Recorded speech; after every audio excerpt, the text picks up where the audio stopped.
Email marketing is completely dead. No one reads emails anymore. That is absolutely not true, and I'm going to talk you through why that is. Hello and welcome to Engage and Thrive, also known as EAT, your coffee catch-up with me, your host, Taelon, where we will go through common problems and hurdles that come up in business, marketing and advertising and try and demystify them. I know firsthand how complicated and confusing it can seem with all the different acronyms and all the things to do in business. So let me try and help you be better in business. First things first, let's start with grabbing a coffee.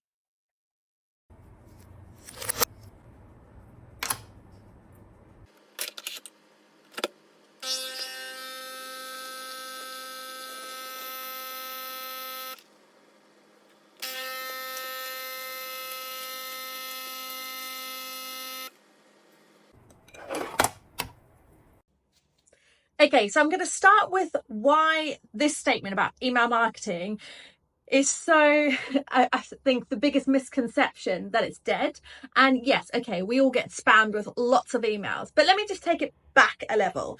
If you're getting spammed with emails, that means you are not signed up to the right newsletters. And to be honest, in terms of a mental health thing, you should unsubscribe from emails that are irrelevant or that you feel are spam in your inbox.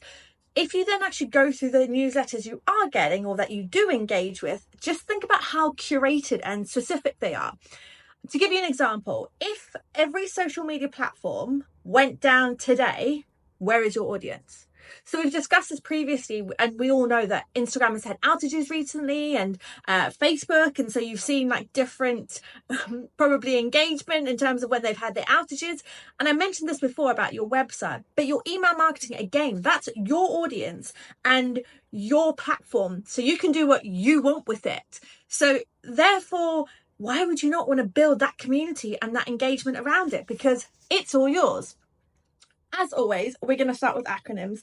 And there's a few acronyms and there's a few also like terminology to mention, which again, we can go into in further episodes. So first acronym is CTR, which is click-through rate. We've covered this all before.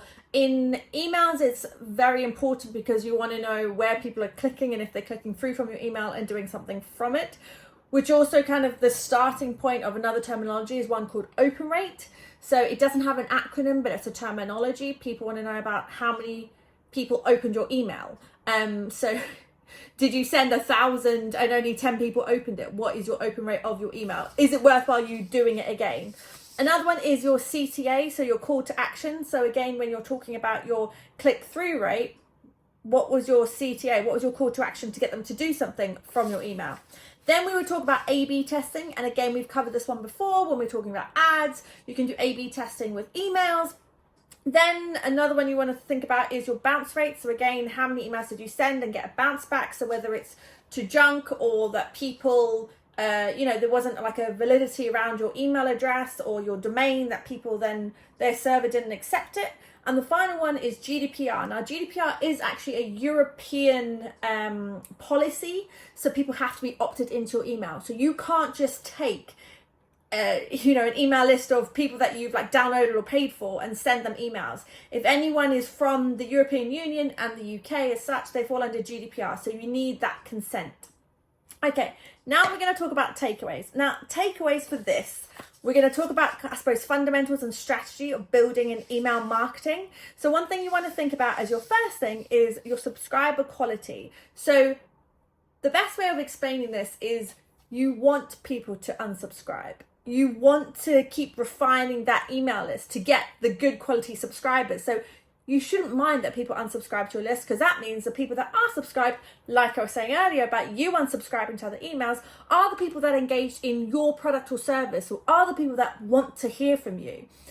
The next thing is thinking about is number 2 is segmentation and personalization. So when you have that good quality email list of subscribers, how are you segmenting them? So therefore, how are you speaking to them with your content?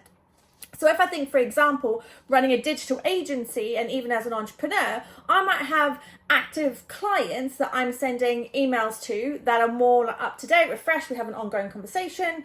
And then I have passive People that have inquired about services but haven't quite engaged or bought in, they're the ones that I want to like nurture. And then I've got like the super passive people that are almost like the lookers, the people that just want to get your updates, may never buy from you, they're just there to kind of like see what's happening. So those are essentially like 3 different segments. And even within those segments, you may have other segments within that, so geographical locations or services that people have opted in for, or if it was your products, or are there reoccurring customers. And for each of those, you would then customize your content, what you're sending to them, your tone of voice, your style, etc. So that's really important that you have those segmentations. It's not just a mass block email list, because that won't do anything. That's as good as just like blaring a message out into the world, not even having a focus on social media. So you really want to keep refining this email community. And just to reiterate, obviously, this is your email community. So refine and segment it how you want, which leads me into number 3. Number 3 is consistency. So you need to decide what is your consistency that you're going to show up to emails. And you need to think about it per segment or as a totality of how you're going to do email marketing. So one of the things I always see is that people will be like, oh yeah, let's start a newsletter. We're going to do a monthly newsletter. And they forget the effort that it takes into. And again, I've said this before, the setup is always going to be the hardest, right? And then once you get into the cadence of doing these updates and doing it regularly, it'll become easier. But if you do the monthly newsletter and then you realise by halfway next month, you need to be starting to think about your monthly newsletter, because you need to allow time for creating per segment and the testing and the checking and the QA and everything. And then you miss next month and then you might do the following month. Like, that's not consistent. And then your audience will be disengaged and they probably will unsubscribe. If you've said this is a monthly newsletter, you need to show up to that monthly newsletter.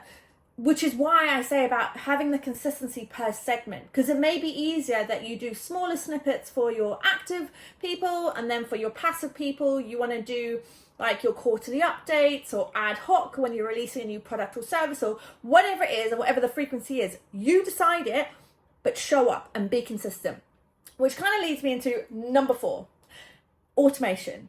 Now, don't be afraid of automation. Again, if you're thinking about those segments and the personalization, they may be bits that you can automate. So if someone signs up for a newsletter on your website or signs up to subscribe to get your updates about new products or whatever, what do you send back, or do you send nothing? Like the number 1 on that would be send back an autoresponder.